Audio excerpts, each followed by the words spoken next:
เซ็ตผู้ใดเป็นผู้เฒ่าพี่น้องเอ้ยเนาะเราลูกเคยหัวดีเดี๋ยว ก็ว่าผู้เฒ่าเป็นผู้เฒ่าเฮ็ดบ่ถึกมันก็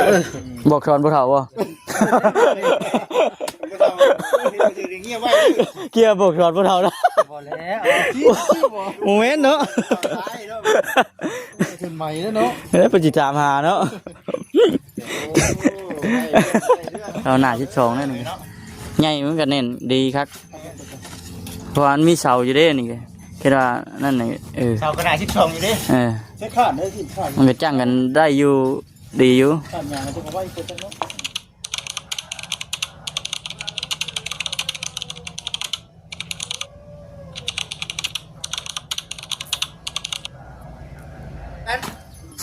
มีคนจองบาทนี่จองแล้ว คอยบวง เป็นนะเราใส่เป็นนี่ดอกดำก็เป็นไทยก็เป็น เนาะมือถ่ายพุดได้ ก็แต่พูดบ่โอ้ยบางทีเด้อ แต่ทะเลสิมือคอยจะใส่นะเนาะ ใครจะเป็นมือวะ ชื่อคืองูลอยอีกบ่ชื่อคืองูลอยดิ จะยังขี่ใกล้ก่อนไปไทยด้วยดิ งั้นเลยก็คืออยู่อ่ะงาน2งาน3มันคือโคตรแท้บ่ที่ว่ามันเริ่มเมื่อยแล้วเด้อคืองูเรื่อยแล้วบัดเนี่ยโอ้งามเฮ้ยนี่เฮ็ดตกเจ็บแล้วบ่น่ะเจ็บรถ ที่ฝนตกแรงลุงอีกดิ เอาผมเจาะท่อเลย เนาะอ๋อนี่ขังนี่คือได้อยู่ ได้บ่เป็นหยังน่ะเจาะเลยได้อยู่ได้ได้ก็ได้จ้ะเอ้าเคยเห็นอยู่ได้เคยเห็นอยู่ได้ที่เหนียวบ่เนาะข้างนั้นบ่มีหยังก็ที่เหนียวเนาะว่าพี่เอวอะไร บุหาผมบ่จะเจ๊ก่อนกับ มันยังเหลือเท่านี้นะว่าสัก เอาบ่ต่อบ่ เห็นเวียก ถ้าเห็นคุณเฮ็ดนะ เป็นไงก่อนเนาะ เจ้าสอนมันนิดเดียว ซึมบ่ ต่อสะโคกบ่ด้วยได้ เอาไปจอทางนี้ได้ป่ะเนาะ ต้องเจ้าก็ทางนั้นจะ เปิดของน้ำอยู่พี่ ของน้ำบ่ เอาขึ้นไป ผิดแล้วผิดแผนแล้วเอาแล้วว่านี่ ผิดแล้วนี่ล่ะโอ้ยคือว่าผิดแล้วพี่ ทมสิสะทมต่อ ขอโทษ เป็นยัง เฮ้ยต่ออีกดิ มันโมเมนต์ปูนน้อยเอ้ยมันโมเมนต์ปูน เนาะ เห็นปูนนี่ว่ามันขี้ออกแข็งเนาะ โอ้ยแม่น นี่ เป็นกินนี่มันแป๊บเดียวนี่มันคุมอยู่แล้ว แต่เผื่อฝนตกวันตะแรงเนี่ยสิลุกอีกเนาะ ฝนบ่ตกกับบัดมื้อนั้นเฮาก็ตักน้ำมาหดให้มันยู่ลงอีกก็ได้เลย ราคาเขาก็ลดได้บ่ รู้แต่ว่าบ่ ลดด้วยโอ้ ปกติมันก็รวมในกันต่างหากเด้ แม่ คิดว่าราคาเดิมนะเนาะ สมมุติว่าจาก8,000เฮาก็ทักออกถ้าจัก1,000นึง เพราะว่าเฮาบ่รวมกับตัวขุดนี่กับเอานี่ลงเนาะ ก็กัน แม่น ประมาณนั้นเนาะ แค่นั้นเพิ่นเฮ็ดเบิดกูหอยมันก็ราคาเต็มเลยเนาะ เราเคยจ้างสั่งรถนะแต่ว่าเขาเฮ็ดตัวน้ำบริคุดนะกับอีกสาขาหนึงก็ว่าเขารวมอยู่คุยเพื่อกับอยู่ให้1,000นึง เอาผู้น้องๆเพิ่นคุดสิแล้วนี่เนาะเกือบจนคุมจนขาดเด้ทั้งที่พอได้ไปซื้อเกือบมา ปล่อยละลงไปเกือบขึ้นมาบ่ได้ปุ๊บ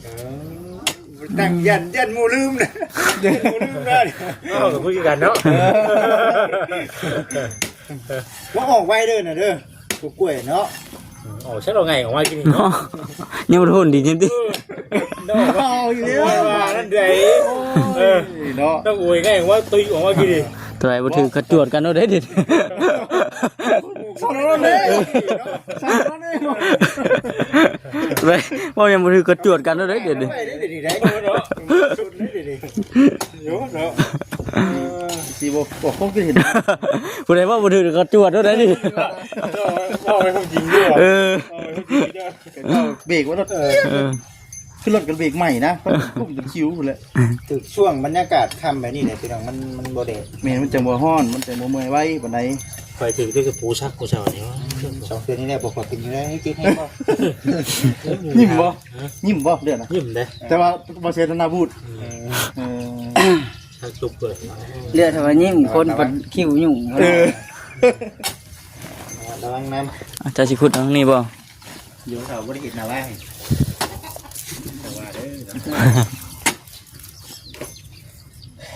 ก็จะได้มากมีแต่ข้าวนายหลายคนตกนะช่วงนี้นะ เป็นพวกนี้มันเปลี่ยนแน่นอนเนาะ ประเด็นนอนนี่เช็คบ้างไหมประเด็น นอนอยู่กลางคือแต่ว่าตารางเงินไงคือแต่ว่า นอนอะไรก็จะมันจะ ในเมืองดาวบ่ เดี๋ยวดาว กูเพิ่นใหม่บ่ประเทศ ในเมืองดาวเลย จะพาไม่ซ่อมแซม บางโค้งไม่ ซ่อมแซมเพื่อนไม่ว่าเสียง บางโค้งไม่หลังเสร็จได้ แล้วเนาะพี่น้องเอ้ย บัดสิแล้วช่วงค่ ก็ปั่นคณะกันนี่แหล้วเขา ำแม่ที่บ่ เดี๋ยวนี้บ่บ้านคะแนนน่ะ คือเลยนะโอ้ยแล้ว บ่ได้เอาเมื่อเราบ่ได้เอาเราเมื่อกันติ เรื่องตัวเลยเห็นแล้วของมาคิดแต่มาตองมาเช็ดแบบ บ่หักช่วงเอาช่วงนั้นได้เอาก้อนได้เปรียบได้ ช่วงนี้แหละนี่ช่วงฝนตกกงกีคณะขาดหลายใช่ โอ้ยขนาดขัด ดินทรายคือหน้าข่อยยังคักแล้วดินทรายคือหน้าบ่เฒ่าข่อยนี่ บ้านคะแนนเนาะน้องเอ้ย ชาเลยต้องเอาจุกนี่เนาะ ยาวๆเลยติ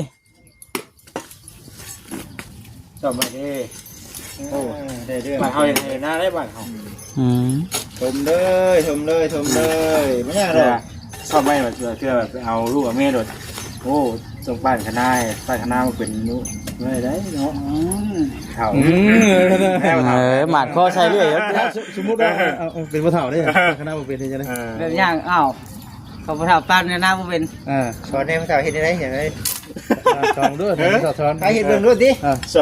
เฮาก็แบบบ่ต้องให้แบบบ่ต้องว่าเป็นก้อนไหมแบบ ดูกันด้วย แม่นเจ้าบ่เฒ่าก่อน มวย ต้องลองบ่เฒ่าก่อน เฮ็ดจังได๋ผู้เฒ่าดิ บ้านแบบนี้บ่ ให้เฮ็ดแน่ติ คันบ่เฮ็ดกระจับบ่รวยไปนั่นล่ะ มีแขนชูงแต่ยังบ่ทันเอาเมียพี่เช็ดผู้ใดเป็นผู้เฒ่าพี่น้องเอ้ยเนาะเราลูกเคยหัวดีเนาะ ก็ว่าผู้เฒ่าเป็นผู้เฒ่าเฮ็ดบ่ถูกมันก็บอกสอนบ่เฒ่าบ่ เงียบไว้ เกียร์บอกสอนบ่เฒ่านะ บ่แล้ว โมเมนต์เนาะ ขึ้นใหม่แล้วเนาะ เฮ้ยไปจิตามหาเนาะ เด้อบาทนี่สุดท้ายก็เลยมันบ่เสียงกับน้องโอยเนาะโอ้ยจะเป่าแสนไปมา ฉันก็มาแต่เช้าพุ่นก็เนาะ จะชี้กันบ่เสียงมาแต่เช้าดอก มาชอบบ่ได้ได้ ตอนลงทุนบ่ทันเนาะ เดี๋ยวหากันมาสิแล้วเนาะ คือว่าพระเอกต้องมาตอนสุดท้ายได้ตอนจบ น้ำกระดานหลังโจรจริงแบบโจรตายไปแล้วจังตำรวจมาเนาะ เป็นบ่เด้อน้องเอ้ยเนาะคนดีคนชอบน้ำดังเนาะ ว่า เดี๋ยว แต่ มาเสร็จ ว่า เดี๋ยวมาเสร็จเด้ ว่าผลงานบ่ถ้ามาผลงานได้ชื่อด้อยทำประเทศยังดอก น้อยใจแล้วบัดนี้เนาะน้อยใจแล้วบาด คะแนนว่าคุณตำรวจไม่มานี่ถึงแย่เหรอฟ้าสิแท้บ่ได้เฮ็ดหยัง บัดสิจบบ่ ตอนจบ ว่ากันไป น้องตำรวจจะว่าตำรวจบ่มานี่แย่อีกแล้วอ่ะ ถามลง อย่าฆ่าบ่อย่าฆ่าบ่ ลงในหลายด้วย บ่ผู้สิเจาะได้เนาะ บ่เป็นหยังอันนี้นะมันบ่ได้ว่าสักแข็งพวกบันไดเด้ สำนึกถึงเนี่ย คุณเริ่มต้นใหม่ๆนะ แบบเฮาเฮ็ดหยังกับแบบยังเห็นอันนี้อยู่ได้แบบมันก็บ่ทึกแบบหลายหม่องแล้ว พอดีงามปีตามเฮาบอกเลยเนาะอันน่ะ ผู้ดีพ่นหน้าดิน สาวเซ็น ตามลายมันก็บ่ได้น้ำเดือยเขาแม่มันแบบพอดีตามตึกเลย แบบต่ำหลายน้ำมันก็ใช่นี่ เลย ต่ำซะเนาะ เป็นที่ยังไง เนาะคุณสมบัติจักบ่ เนาะ เป็นเส้นเลย FC เชื่อแผนที่หาทองคำไปแล้ว ปิดฝาไว้เด้อบ่คิดเด้อว่าซั่นยันงัวสิได้อย่างเดียวที่ยันสมมุติว่าฟ้าลมฝนตกมานี่เจ้าว่ามันสิซึมเข้าบ่นำ ซึมเลยขอซึม ซึมอยู่ได้ ซึม แต่ว่ากันงัวกัน กันยังตกไว้นะ กันเล็กน้อย ตาฝนตกก็แน่ว่ามันว่างนี่หาไปยังตกมามันอาจสิบ่เข้าเราจะมันไหลมาทางอื่น นี่โจมเตียงมากวบไว้กึบเลย จมเตียงมากวบไว้ พยางมุ่งเลย จักบ่เห็น ไปพาไปอาชามด้วยนี่ อัดฉามโอ้ยเบิ่งมาข่อยซ้ำท้ายข่อยน่ะ มาแล้วว่าได้ยังอยู่ แต่เรื่องนี้มันคิดบ่น่ะปฏิชะเด้โอ้ปฏิชะ เออ คิดเหมือนตั้งถ้าจะมูเฮ็ดกันเฮ็ดนี่จริงเนาะเอาเนาะบนเมื่อยเนาะ ถมนี่เต็มเลยก็ได้ติ มันเต็มแล้วไปหาผมไม่ไหวผมไม่เอามันจะ เอาบุกวาซาลีเอ้ยโอเคเดี๋ยวข่อยสิดูแลให้ดอกกล้องเจ้าบ่มีปัญหา ชมระบุญไรนะ แม่นั่นแหละเนาะ มาต้องให้งาน ไป ได้ สิส่วนคือคอยไปซะ บ่เฮาฮู้อยู่ว่าหมู่เฮ็ดได้พี่น้องเอ้ยหมู่เฮ็ดได้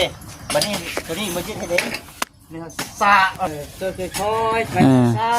อยู่ได้ คือแบบคือเตานี่เนาะ ไปนาน จริงกับข้าวเมื่อยเนาะจ้าตัวเป็นอะไรคน เอาได้บ่แซน มาพูดบ่ คุ้มเนาะ อืม บ่ได้ไล่ได้บ่เสียเลยคน ตัวนี้น่ะป้าไว้ตัวนี้บ่ต้องชะต้องบัดเวลามันยุ่มมันหยังน่ะจังสิได้ถมอีก บ่ได้ตัวนั้น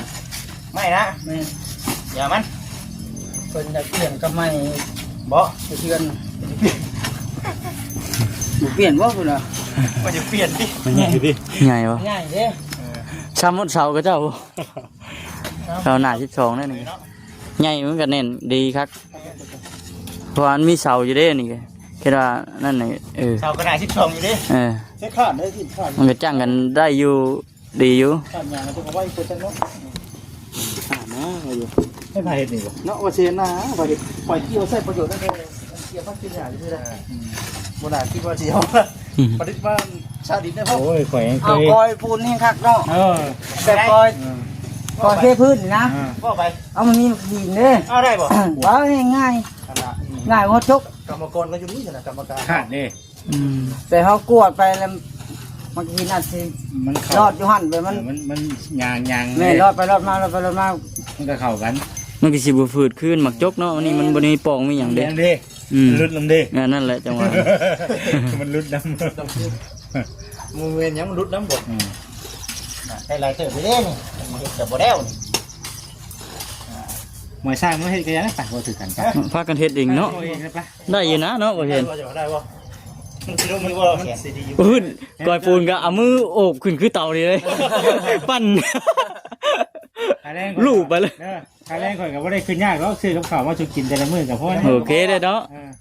ไม่ได้ขึ้นอย่างไร ก็เติมน้ำมันนั่นบ่ โอ้ตัวนี้มันต้องได้กินได้พลังงานมันเฮ็ดตรงนี้ได้ แม่นั่นแหละ กินเฮ็ดบ่ได้ได้ เห็นดีเห็นดี แม่นเหรอ เห็นดีนะ เจ้าพวก เห็น นี้ ดี ถือ ว่า ว่า ทำมาต้องมาดูท่องว่า ฮะ ผมทำมาต้องมาดูท่อง โอ้เนาะก็หวยเฮ็ดบ่ให้กินข้าวนี่บ่ได้เด้เรียกบ่ได้ เลี้ยงข้าวบ่ เกิดตุ้ย่างแล้วยังเผ็ดลูกเห็นบ่แล้วก็ว่าบ่เรียงข้าวแล้วนั่นก็ได้แล้วยังเผ็ดโลดแล้วก็บ่โลดแล้วก็งานยังบ่เฮ็ดงานบ่ได้กินข้าวแล้วเผ็ดแล้วก็ได้ ไปง่ายเลยเนาะ มันก็บ่ไปเยี่ยมแล้วลายมื้อแล้วข่อยก็ได้จะโดนแดด เรามาได้เราไปเขาเข่า เนี่ยมาทำหาน้ำใหม่ชับเด้อ ไปขอข้าวไปขอข้าวไว้แท้ ไป ไปงานเลขเข่า ไปเฮ็ดงานเลขเขา เข่าสิเบิร์ดเราไม่ต้องไปเรียกเลขเข่าเรา เพราะว่าข่อยซื้อไปตอนนั้นก็ที่ยังบ่ยังบ่ บ่ไม่มาชัดเบิดได้บ่แซ่ ยังเดือด หาไว้เถื่อมันยังแดดมันยังนายสิได้ อยากลองเบิ่งนะหมู่อยู่หมู่ว่าดีงานน่ะ เฮ้ยไปลองเบิ่ง แม่น ไปทางปากอยู่ท่าแขกผู้ใด ชาพระชารับชาดีบ่ ตาลิบซาลีบ่ ประชาตกไปโดนวิแต่นั่นเหรอ เนาะเจ้าคือไปเฮาตัวย่างกู โห เราอยู่ ก็เลขคิวรถเด้ ปั๊มบ่ตัวโทรใหม่ เราบ่ได้จื้อจังได๋น่ะ บ่จึงคนข่อย ไปเฮ็ดงานเนาะเมียแล้วเด้อซะ เมียเราว้ายไปเฮ็ดงานมือทองมือมาแล้วรวยแท้นี่ บดจืดลูกเอ้ยเหรอ เมียเราเว้าได้ส่วนคำเมียเราหรอกว่าแล้วก็ พักโอ้ยใช่บ่นี่เนาะ ยางเลยเนาะ ไปเลยๆบาด เป็นไปฝัน เอ้าคือได้บ่ พอดีก็เจ้าไว้ตรงน้ำเหยียบหมุนหมดจ้ะ ถูกพักอีก พ เกิน อดี นี่ เลยก็แบบ โอ้ย เรา แล้ว ก็ ขาด เลยก็มีดินนี่ถมเลยก็จะเทพื้นเนาะพอดี เจ้าว่าสิเฮ็ดอยู่นี่จังได๋นั่นนี่แหละเนาะ พักมาขู่แค่นี้กินเลยของน้ำกับมาเจ้าผู้ชมมันกับลงนี้เด้อ จะดิเอาไปตั้งตรงเลยว่านั่งบ่ได้ลุบบุ้มลุกบ้อยเลยข่อย เอ็นเล็กเสือเลยนะเปิดพื้นที่ เยอะหรอ เจาะนี่ได้บ่สลินี่ได้ในหูบ่ได้เจาะนี่ ไม่เคยเห็นอยู่เลยไม่เห็นอยู่แล้วจะจอ เห็นแบบแล้วบ่ แต่ว่าพาต้องหนา อย่าไปลุกลุกมันเนาะ ต้องหาต้องนาเลย ฉันมาเล่นเองเนี่ย นั่งอยู่ดีๆเดี๋ยวคุ้มไว้ กำลังแบบนี้นั่นเนาะ เอาห้องน้ำ ว่า บ่พาต้องนาได้เพราะ ที่ ว่า เราเคยไปเฮ็ดเวียก ดัง เนาะ เนาะ อืม เป็นกระต๊อบอยู่น้อยแล้วก็เอาผ้าคั่ง บ่เอาว่าเป็น เอารถ ถึงมันถึงน้ำเรื่อยมันก็อยากสิเบิดคุณคือกันนี่ก็เลย แล้วบัดนี้พี่น้อง เรียบร้อยบัดนี้ ซับไทยด้ โอ้ วย เป็นแบบได้บ่ได้เนาะ หมอชลีกับจิตเนาะ แม่โอ้เสือเอ้ยข่อยก็บ่จิตเด้ แม่น แค่พักแล้วพี่น้องเนาะมื้อนี้บ่มีอะไรเฮ็ด สิรุดตอกตะปูได้บ่มื้อนี้ไม่ตอกบ่ เนาะได้บ่ได้ทอกับลงเลยนี่อย่างนี้ เรียบร้อยบัดนี้ ไปคิดว่าไม่ก็ได้แล้ว ว่าใส่พี่น้องนี่เป็นการยกเข้ามาได้มาทันมื้อน่ะ เรียบร้อยบาดนี้โอ้ เอาเบิ่งไปเนาะบ่แซ่น ข่อยว่าแล้วเรือขี้ดินขุดขึ้นมาน่ะมันเรืออยู่แล้วเรือเพราะว่าขุมน้อยขุมใหญ่นะเป็นว่าได้ขุด นี่มันกว้างนี่โอ้นี่มันกินไปพื้นที่พวกหลายแล้ว กวมเลยติ โอ้โหไม่หน่อยนี่กันบ่เอาลงมาให้จะนี่ก็เต็มหมดแล้วสุดเบิดเลย เนาะ โอ้ผู้หญิงงามเนาะบ่แซ่น ผมไม่เคยจะปลูกผักนะ โอ้ยอย่าปลูกข้างรุ่น ตั้งเสาเลยปะตั้งเสา ไปเอาแล้วบ่ทำมาตั้ง ว่าโล เอาแต่สร้างมามุงหลังคาแบบ นี่ก็ได้นะเว้ยใครจะปั้นอะไร ถึงขนาดนั้นบ่ต้องเงินใช้ อีกเลยเนาะ ตอกตอกกอดเสาเลยเนาะอ๋อตัว โอ้ เบิดเบิดบ่ มันเด้งออก บริษัทบริษัทบริษัทมูครับ โอ้ยไปได้ประจิต บ่ไปยังบ่มันดึก อ้าวบอยันมันเด้งออกมาจ้ะ บ่แซ่นบ่สิบ่ค้ำก็ได้หรอกคิดนะได้ได้3นาที โอ้ ไปสาธิตเอาไว้ที่ว่านั่นจะคือ เรียบร้อยพี่น้องเรียบร้อยเรียบร้อย เพื่อนเพื่อนลงหัวนอนก่อนไปนั่งเลยเนาะ มือผมถ่ายได้เนาะถ่ายเพิ่นก็ถ่ายเพิ่นเนาะเออ เพื่อนตูกเกี่ยวเพื่อนป่ะจะพี่น้องคลิปนี้ก็ชิจบก่อนบ่คำก็ได้สบายดีเด้อ